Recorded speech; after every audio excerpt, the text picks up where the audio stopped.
Halo guys, bertemu lagi dengan saya. Di sini saya ingin menjelaskan tentang modul e-learning saya, yaitu kali ini saya ingin membahas tentang pohon. Di negara Indonesia yang merupakan sebagai paru-paru dunia, sangat beraneka ragam macam-macam flora yang ada. Di sini saya ingin mengambil salah satu flora yang ada di negara Indonesia yang sering kali kita temui, yaitu pohon akasia. Perkenalkan, nama saya Fikri Haikal Amin. Saya dari program Graduate Trainee APP Sinarmas. Di sini saya bergabung dalam tim Cemara. Saya di sini ingin men-sharingkan tentang apa yang sudah saya dapatkan selama program pelatihan di APP Sinarmas. Selanjutnya, saya di sini ingin menjelaskan tentang objective learning untuk pembahasan e-modul kali ini, yaitu yang pertama, saya dapat membuat audiens paham tentang sejarah dari pohon akasia, dan yang kedua, saya ingin audiens paham tentang morfologi akasia, dan yang ketiga, saya ingin audiens paham tentang kegunaan dari pohon akasia. Untuk selanjutnya, yaitu saya di sini ingin menjelaskan konten tabel saya kali ini, yaitu yang pertama, saya ingin membahas tentang historical akasia, dan yang kedua, saya ingin membahas tentang morfologi akasia, dan yang ketiga, saya ingin membahas tentang kegunaan pohon akasia. Pohon akasia ditemukan pada tahun 1773. Penemunya adalah ahli botani asal Swedia yang bernama Carl Linnaeus. Dia ditemukan di benua Afrika. Dan nama akasia ini berasal dari bahasa Yunani, dari kata akakia, dan nama ini didapatkan dari dokter botani Yunani yang bernama Pedanius Dioscorides. Dia menemukan pohon ini yang nantinya akan digunakan sebagai pohon obat. Pohon akasia ini dikenal juga sebagai pohon berduri. Baiklah, selanjutnya saya ingin membahas tentang taksonomi akasia. Menurut Dedianto pada 2001, taksonomi akasia ada beberapa, yaitu yang pertama ada Kingdom Plantae. Di bawah Kingdom Plantae itu ada divisi biasanya. Nah, di sini ada Divisius Spermatophyta, dan yang ketiga ada Subdivisio Angiospermae. Yang keempat ada kelas Diklotodinae, dan kelima ordonya yaitu Ordo Rosales.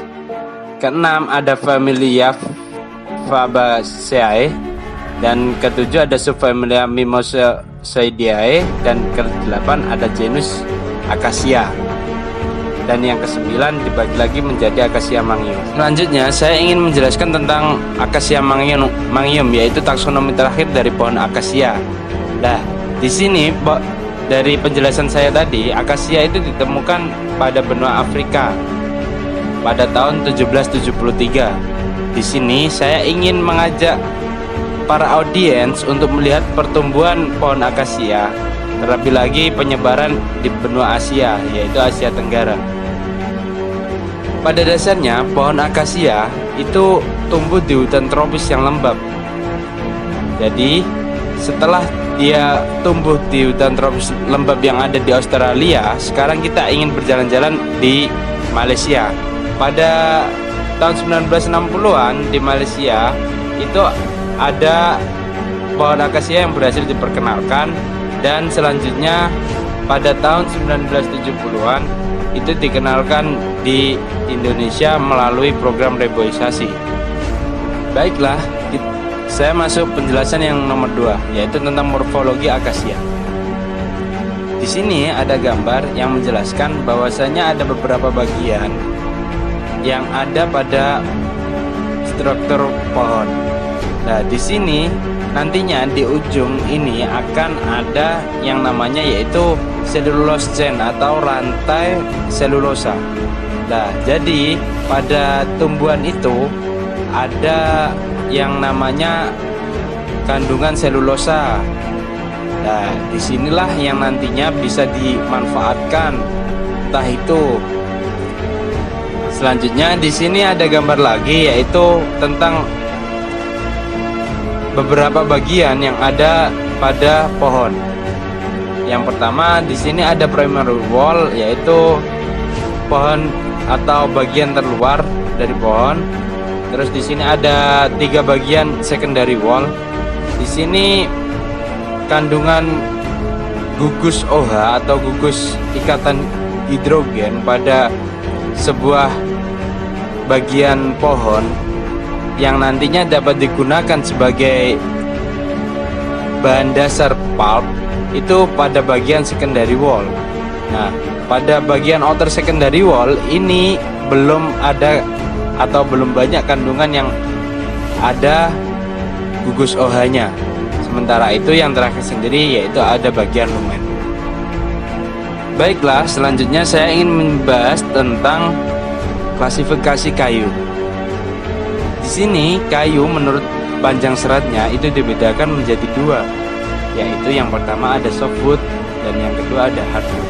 Apa itu softwood? Softwood atau biasa dikenal sebagai monokotil, sementara hardwood dikenal sebagai dikotil. Sementara itu monokotil biasanya ditandai dengan bentuk daun seperti jarum, sementara itu yang dikotil itu biasanya ditandai dengan bentuk daun yang lebar. Saya mengambil beberapa contoh antara softwood dan hardwood. Di sini yang masuk dalam kategori softwood yaitu adalah pohon pinus, sementara yang masuk dalam kategori hardwood yaitu pohon akasia. Di sini 2 jenis serat ini atau 2 jenis klasifikasi kayu ini biasanya sangat berperan penting dalam pembuatan pulp and paper. Baiklah, setelah kita mengenal tentang klasifikasi kayu, sekarang saya ingin menjelaskan perbedaan antara softwood dan hardwood. Di sini saya memiliki gambar yaitu tentang ukuran dimensi pada softwood dan hardwood. Di sini menunjukkan bahwasanya ukuran softwood itu lebih besar daripada hardwood. Baiklah guys, kita masuk di penjelasan yang nomor 3, yaitu terkait masalah kegunaan akasia. Akasia ternyata bukan hanya untuk pembuatan pulp and paper guys. Ini kegunaan akasia juga banyak, yaitu yang pertama sebagai bahan dasar parfum, dan yang kedua dia bisa dipakai sebagai tanaman hias. Ketiga, dia bisa dipakai sebagai bahan astrigen atau bahan kosmetik. Keempat, dia bisa mengatasi ejakulasi dini guys. Kelima, dia bisa digunakan sebagai perabot rumah tangga atau konstruksi pada bangunan. Yang keempat, dia juga bisa digunakan obat diabetes dan hipertensi sesuai. Yang ke-8 atau ke-7, ini dia juga bisa menjaga struktur tanah. Dan yang terakhir yaitu pembuatan pulp and paper. Nah, di sini saya ingin mengulas sedikit yaitu terkait masalah akasia untuk pembuatan paper making. Di sini ada perbedaan lagi antara jenis serat softwood dan hardwood, yaitu yang bisa dibaca di bawah ini guys. Yaitu yang pertama, softwood itu mempunyai tir yang tinggi, tensel yang tinggi, wet web yang tinggi, dan harga yang mahal. Sementara itu untuk hardwood dia mempunyai smoothness yang tinggi dan fibernya lebih seragam, untuk harganya lebih murah dan dia mudah untuk dimasak. Selanjutnya guys, di sini saya ingin menarik kesimpulan terkait masalah e-learning kali ini, yaitu yang pertama, pohon akasia itu termasuk pengklasifikasian kayu yaitu jenis hardwood. Dan yang kedua, di sini akasia banyak digunakan dalam pembuatan pulp pada industri papermaking. Dan yang ketiga, akasia itu harganya lebih murah dan dia cenderung mempunyai fiber yang lebih smooth. Thank you untuk perhatiannya. Terima kasih sudah menonton video ini. Saya mohon untuk memberikan like jika kalian suka pada video ini dan tinggalkan komen di bawah video ini. Terima kasih guys.